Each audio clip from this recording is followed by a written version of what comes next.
Alright, today we're going to talk about landscapes. What landscapes are basically any kind of picture of something outside, they usually have nature in them. Sometimes they can have buildings or houses, but anything outside basically is a landscape, which is kind of easy to remember because it has the word land in it, and land is outside. So when we're doing a landscape, we usually want to have our paper horizontal, because in a landscape there's a horizon line like so. This horizon line right here is where the sun would rise and set, and then in front of the horizon line we have the foreground, things that are closest to us. So if something's really close to us, it's going to be kind of big. So let's say there's a tree really close to us. Go ahead and draw a tree right here and give it some branches. Let's see.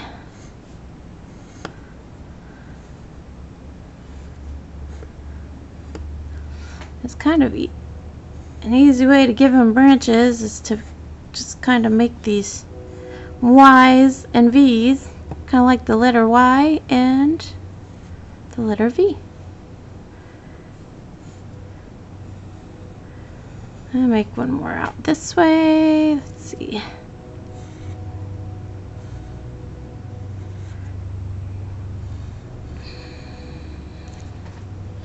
Alright. And then if I wanted to, I can add, I'm just going to kind of make, I don't want to make individual leaves because that might take too long. But my tree, since it's close to me, we call this the foreground because it's close to me. And now I have my horizon line going through my tree. And I don't want that, so I'm just going to erase it, because that looks a little weird.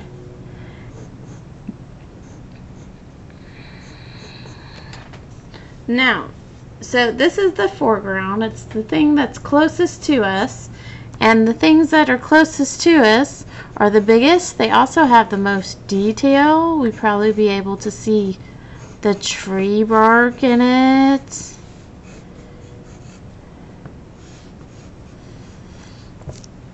Now, if something's a little bit further away from us, like, let's make it a little rabbit.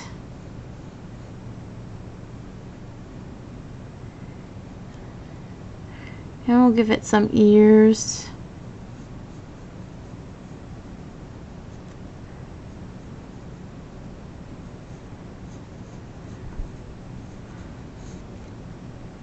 A little bit. So we'll put a rabbit right there. Now, because the rabbit's a little bit further away from us, he's not quite as big. He looks a little bit smaller because he is now in the middle ground, right? In the middle of our picture. So we've got the tree in the foreground closest to us, and then we've got the little bunny rabbit in the middle ground because he's in the middle of the picture.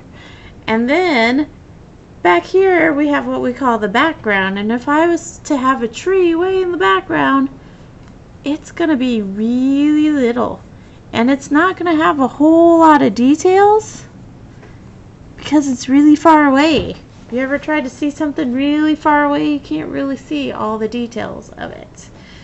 So artists use the foreground, the middle ground, the background, so that gives us an illusion of space, so it's like we're really there.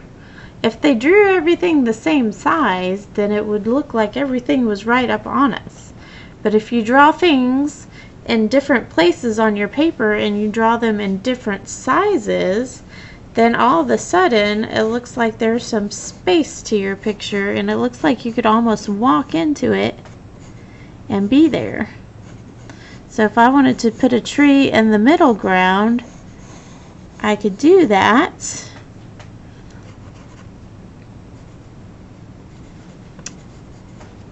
And this tree is not quite as big as this tree because it's further away from us. And it's not as little as this tree because it's closer. So if you want your pictures to have space, you're going to have to kind of use the middle ground and the foreground and the background, and you have to draw things in different sizes. If you want them closer to you, you're going to draw them really big. If you want them to look like they're further away, you're going to draw them little bitty. And if you want them to look like they're in the middle, then you're going to draw them medium size. And that's